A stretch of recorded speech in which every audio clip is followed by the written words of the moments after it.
जो विचारधारा के लोग हैं पूरी ताकत से अपने नेता का चुनाव करें, उनको विधायक बनाएं। जो दूसरे दल से लोग आ रहे हैं, उनमें सामंजस्य बिठाने में, वोट को ट्रांसफ़र करने में जो समाजवादी के कार्यकर्ता हैं, उनको बहुत दिक्कत हो। पानी भी उपलब्ध करवाएंगे और जितने लाइट के बिल हैं, हर किसान को फ्री कनेक्शन देंगे। नमस्कार, मैं वहीद अहमद और आप देख रहे हैं आईपा यानी all India progressive politics association, जहां हम बात करते हैं प्रगतिशील राजनीति, सोशल इशू और सोशल डेवलपमेंट की। इस समय मेरे साथ समाजवादी पार्टी पिछड़ा वर्ग प्रकोष्ठ के जिला उपाध्यक्ष मौजूद हैं। उनसे जानेंगे मौजूदा राजनीति के बारे में, उनके क्या विचार हैं और किस तरीके की राजनीति आज के दौर में हो रही है और पिछले समय में किस तरीके की राजनीति होती थी। सबसे पहले तो आपका स्वागत। जी, मेरा नाम विजयपाल सिंह लोधी है। हम समाजवादी पार्टी में पिछड़ा वर्ग के जिला उपाध्यक्ष हैं। जी विजय जी, जिस तरीके से मौजूदा राजनीति चल रही है, इस राजनीति को आप किस परिप्रेक्ष्य में देखते हैं? जिस तरीके से दल बदलू नेताओं का दौर चल रहा है, विधानसभा चुनाव आ गया है, एकदम भगदड़ सी मची है। सभी दल अभी फिलहाल देखा जाए तो सत्ताधारी दल में भगदड़ मची है। अभी कुछ समय और व्यतीत होगा तो जहाँ तक जिस तरीके से होता है विधानसभा चुनाव में या अन्य चुनावों में, नेताओं की भगदड़ एक दूसरे दल बदल वाली कहावत जो है वो चरितार्थ होती है। तो ऐसे में क्या नजरिया है आप? देखिए, इस समय देश की जनता, खास तौर से प्रदेश की जनता, इस समय पूर्ण रूप से परिवर्तन चाहती है कि भाजपा को सत्ता से अलग किया जाए और माननीय अखिलेश यादव जी को ये कुर्सी सौंपी जाए। क्योंकि जो पिछले समय का उनका कार्यकाल है, चाहे किसानों के लिए हो, मजदूरों के लिए हो या व्यापारियों के लिए हो, उन्होंने बहुत अच्छी योजनाएं रहीं। किसान का तो बहुत ही हित किया है। तो इस समय प्रदेश की जनता बदलाव चाहती है और जो इस समय बीजेपी में भगदड़ है, भगदड़ का मेन कारण है कि जो उनका चुनावी एजेंडा था, उस पे वो लोग खरे नहीं उतरे, ना उन्होंने उस पे काम किया है। लॉकडाउन के समय में आप देखिए, आप रैलियों के लिए आपको गाड़ियाँ मिल जाएंगी। यहाँ से लोग बनारस तक जा रहे हैं, महिलाएं जा रही, सफाई कर्मचारी जा रहे, आंगनबाड़ी जा रही, आशा बहुएं जा रही, शिक्षा में सभी लोगों के लिए बसें उपलब्ध हैं, खाना पीना रुपया खर्चा सब कुछ उपलब्ध है। लेकिन जब लॉकडाउन में लोग 1-1 हज़ार किलोमीटर पैदल चल के आए, रास्ते में महिलाओं का प्रसव हो गया है, उनको ना एम्बुलेंस, ना मेडिसन, ना उनको घर तक भेजने की व्यवस्था। जो इस तरह की जो इनकी बीजेपी की नीतियां रही हैं, उससे लोग बहुत परेशान हैं। मान लीजिए कि जैसे दिल्ली, पंजाब और हरियाणा से या कलकत्ता से लोग यहाँ आए हैं। यहाँ मनरेगा में एक गांव में 200 मजदूरों के लिए हमारे पास जगह है, काम ही नहीं है। क्या लग रहा है मौजूदा राजनीति में, क्या ये सही है? दल बदल वाला काम जो चल रहा है, ये सही है? भाई, जो लोग दल बदल रहे हैं, उनकी विचारधारा समाजवादी पार्टी के प्रति है कि इस समय अखिलेश जी की सरकार बन रही है, तो वो लोग सत्ता में रहना चाहते हैं, इस वजह से वो समाजवादी पार्टी में आ रहे हैं। लेकिन हमारा माननीय सुप्रीमो जी से, माननीय अखिलेश यादव जी से निवेदन है कि जो लोग आपके साथ आजीवन समाजवादी रहे हैं, उनको प्राथमिकता के आधार पर उनको टिकट होना चाहिए।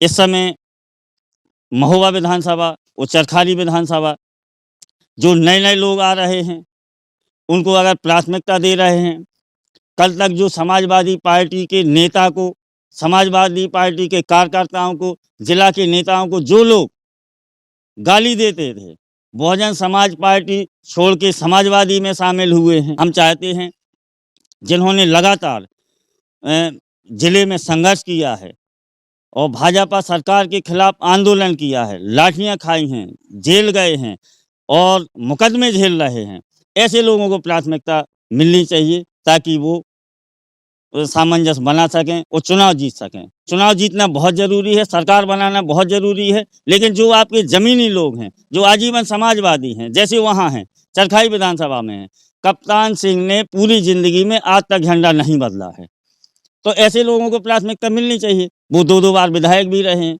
उमा भारती जैसे जो मुख्यमंत्री थे, उनके खिलाफ चुनाव लड़े और उनसे मात्र 16,000 वोटों से चुनाव हारे। इतने ताकतवर नेता है माननीय कप्तान सिंह लोधी, और वहाँ लोधियों का वोट लगभग 1,36,000 है। और 1,36,000 वोट पे माननीय कप्तान सिंह जी का कब्जा कम से कम 80% लोधियों पे है। बात विचारधारा की जाए तो नेताओं का तो की विचारधारा पार्टी बदलते ही बदल जाती है। ऐसा अक्सर देखा गया है, लेकिन जिस तरीके से चुनाव आया है, पूरे उत्तर प्रदेश में चुनाव है, अखिलेश जी की लहर जिस तरीके से देखने को मिल रही है, उनकी रैलियों में भीड़ आ रही थी। हालाँकि चुनाव आयोग ने रैलियों में रोक लगा दी है, वर्चुअल सब चल रहा है। ऐसे में महोबा जिले की सदर की भी बात करें तो सदर में कांग्रेस के एक बड़े नेता सपा ज्वाइन किए थे कुछ समय पहले, उनका भी नाम चल रहा है टिकट की दावेदारी में। चरखारी की बात की जाए तो चरखारी में भी हाल ही में एक बड़े नेता बसपा से आए हैं, उससे पहले भी कई नेता आए हैं। तो कहाँ तक सही है नेताओं का इस तरीके से दल बदल के अपनी दूसरी पार्टियों में जाना, और फिर जो ज़मीनी कार्यकर्ता हैं उनके लगातार काम कर रहे हैं, 5 साल से सरकार के विरोध में प्रदर्शन कर रहे हैं, मुकदमे खा रहे हैं, तो कितना जायज़ है इन लोगों का ये सब? देखिए, जायज़ के लिए तो मैंने पहले बताया है कि जो समाजवादी विचारधारा के लोग हैं, जो लगातार ज़मीन पे संघर्ष कर रहे हैं, टिकट पाने का अधिकार उन्हीं को है। ताकि जो विचारधारा के लोग हैं, पूरी ताकत से अपने नेता का चुनाव करें, उनको विधायक बनाएँ। जो दूसरे दल से लोग आ रहे हैं, उनमें सामंजस्य बिठाने में, वोट को ट्रांसफ़र करने में, जो समाजवादी के कार्यकर्ता हैं, उनको बहुत दिक्कत हो। जो मौजूदा राजनीति का प्रचलन है, क्या लग रहा है, क्या समस्याएँ हैं महोबा जिले की चरखारी विधानसभा की, जो पिछले 5 साल में योगी सरकार उनको खत्म नहीं कर रही? देखिए, सबसे बड़ी दिक्कत तो है यहाँ रोज़गार की।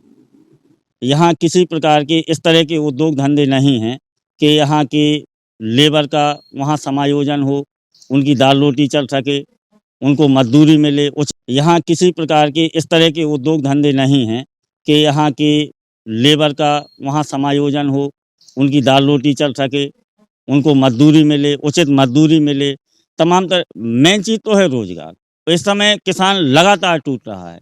जैसे किसान भी अपने खेत पे कोई किसान 10 लोगों को, 20 लोगों को मज़दूरी दे देता था।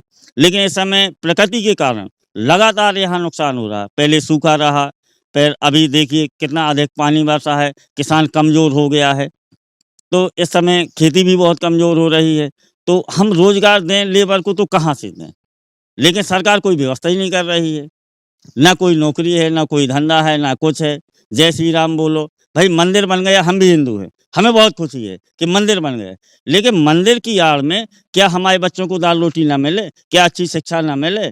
क्या अच्छी दवाई ना मिले? क्या मंदिर की आड़ में ये सब कुछ चल जाएगा?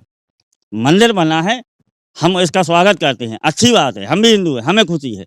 लेकिन ये नहीं है कि इसकी आड़ में आप गरीब आदमी की दाल-रोटी छीन लो, उसको अच्छा इलाज ना दो, उसके बच्चों को अच्छी शिक्षा ना दो। इतने काम चल जाएगा क्या? आप किसान हैं, जी। ग्रामीण क्षेत्र से जुड़े हैं, महोबा जिले में सिंचाई और पेयजल की क्या सुविधाएँ हैं? देखिए, आप देख रहे हैं कि यहाँ सिंचाई की कोई व्यवस्था नहीं है। जो किसान की सबसे बड़ी समस्या है, वो है सिंचाई और अन्ना प्रथा। ये कह रहे थे कि हम गौशाला चलवा रहे हैं। बताइए आप, मेरे गाँव में आप आइए सिजेरी में, आप देखिए कि सैकड़ों जानवर, गौशाला भी चल रही है, इसके बावजूद सैकड़ों जानवर छुट्टा किसानों की फसलों को बर्बाद कर रहे हैं। तो क्या व्यवस्था? वो कह रहे हैं कि हम गौशाला चला रहे। आप मौके पे देखिए, कितनी गायें थीं और आज मान लो कितनी गायें हैं अंदर। तो फर्जी सब आंकड़े चल रहे, बोले 700 गायें हैं और हैं नहीं हैं 200 गायें। और 700 गइयन का पेमेंट ले रहे हैं जी भूसा का, और है नहीं है 200। तो इसमें सेक्रेटरी भी संलिप्त है, इसमें जो प्रधान है बीजेपी माइंडेड, वो भी मान लो इसमें इन्वॉल्व हैं, और पूरा जिला प्रशासन इन्वॉल्व है। क्या जिला प्रशासन को दिखाई नहीं दे रहा है? इस समय कितनी कड़ाके की ठंड पड़ रही है, बरसात ही नहीं है कि उनको ढकने के लिए बस खुले में बैठते हैं जानवर, तो ठंड से भी उनकी मौत हो रही है। तो सरकार कोई व्यवस्था नहीं कर रही है। सरकार केवल इतना करे कि हर खेत को पानी मिल जावे और अन्ना प्रथा बन। हमें जो आप कह रहे हैं कि हम ऋण माफ़ी करेंगे, 5 किलो अनाज देंगे, इससे काम नहीं चलेगा। आप तो केवल अच्छी सिंचाई की व्यवस्था करवा दो, ये अन्ना प्रथा खत्म करवा दो। हमें किसी के सहारे की ज़रूरत नहीं है, ना हम किसी के यहाँ भीख माँगे, कोई भी सरकार हो। आप केवल इतना, लेकिन ज़मीन पे काम ही नहीं हो रहा है, सब केवल नौटंकी हो रही। 5 किलो से भला हो जाएगा उस परिवार का? आप बताइए। दाल-रोटी चल जाएगी, लेकिन इलाज कहाँ होगा? शिक्षा कहाँ होगी? आप बताइए इस लॉकडाउन में।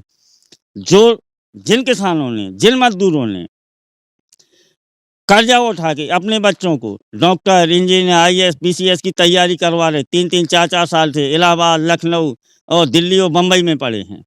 वहाँ की कोचिंग बंद हो गई, कमरा किराया भी चला गया, कोचिंग का पैसा भी चला गया, वो ओवर एज भी हो रहे, सरकार एज भी नहीं बढ़ा रही। बताइए उन माता-पिता से जिन्होंने कर्ज लेके मान लो पढ़ाया अपने बच्चों को, अब वो घर वापस आ गए। बताइए उनकी ज़िंदगी क्या है? वो कहाँ से कर्ज चुकाएँगे? योगी जी तो बराबर कह रहे हैं कि उन्होंने बहुत विकास किया है उत्तर प्रदेश में, भ्रष्टाचार खत्म किया है, अपराध खत्म किया है। क्या लगता है? ये हास्यास्पद बात है कि वो कह रहे हैं कि भ्रष्टाचार कहाँ खत्म हुआ? आप बताइए, मेरे पास उदाहरण है। पिछले साल चना की खरीद चल रही थी। 300-300 रुपया खुलेआम ले रहे थे। हमने उस पे बहस की, हमने वहाँ आंदोलन किया। इसके बावजूद वो लगातार यहाँ के बड़े-बड़े नेता जो भाजपा के हैं, सबके पास पैसा जाता था, सबके पास पेमेंट जाता था। हमारे पास सबूत है। इतना बड़ा किसान आंदोलन हुआ, 14 महीने तक चला है। 700-800 किसान मर गए। सरकार ये बताए कि इस आंदोलन ये जो आप कानून लाए थे कृषि कानून, इसमें क्या अच्छाइयाँ थी? आप कृषि कानून लाए। तो वापस एक मिनट, क्या अच्छाइयाँ थी? और अगर आपने वापस किया है इस कानून को, तो आप ये बताएँ जनता को इसमें बुराइयाँ क्या थी? आपने वापस क्यों किया है? अगर अच्छाइयाँ थी जब आप ला रहे, तो इसमें आप ये बताएँ ना कि बुराइयाँ क्या थी? क्यों आप वापस कर रहे? ये केवल भ्रमित कर रहे हैं। कुछ नहीं है, 700-800 किसान हमारा मर गया है, उसके लिए भी कुछ नहीं इन्होंने किया है। लगातार आंदोलन बताइए जब इतने लोग मर गए और सब अब बोले कि आंदोलन वापस। तो क्या मतलब है सरकार का? सब तमाशा बनाए। क्या लग रहा है अगर समाजवादी पार्टी की सरकार आती है तो किसानों के हित में या महोबा जनपद वासियों के हित में क्या होने की उम्मीद है? सबसे पहली प्राथमिकता है उनको कि हम हर खेत को पानी उपलब्ध है, जो अखिलेश जी ने कहा है। पानी भी उपलब्ध करवाएँगे और जितने लाइट के बिल हैं, हर किसान को फ्री कनेक्शन देंगे और जो सिंचाई में लाइट हमारी उपयुक्त होगी, उसका बिल नहीं लेंगे। किसानों को बिल्कुल फ्री बिजली देंगे हम, ये उनका है और हर खेत को पानी देंगे, ये माँग है। क्या सपा सुप्रीमो से आपकी क्या माँग है? स्थानीय जनप्रतिनिधि चाहिए या फिर जो पार्टी के पुराने वफ़ादार हैं, उनको टिकट मिलना चाहिए या फिर जो दल बदलू अभी आए हैं, उनको टिकट मिलना? हम तो ये कहेंगे कि जो पार्टी के वफ़ादार हैं, जिन्होंने पूरी ज़िंदगी समाजवादी पार्टी को सँभालने में और बढ़ाने में लगा दी है, ऐसे लोगों को टिकट मिलना चाहिए। दल बदलुओं का कहा जाए तो दल बदलुओं का तो कोई भरोसा नहीं होता, टिकट नहीं मिलेगा तो दूसरी पार्टी में चले जाएँगे।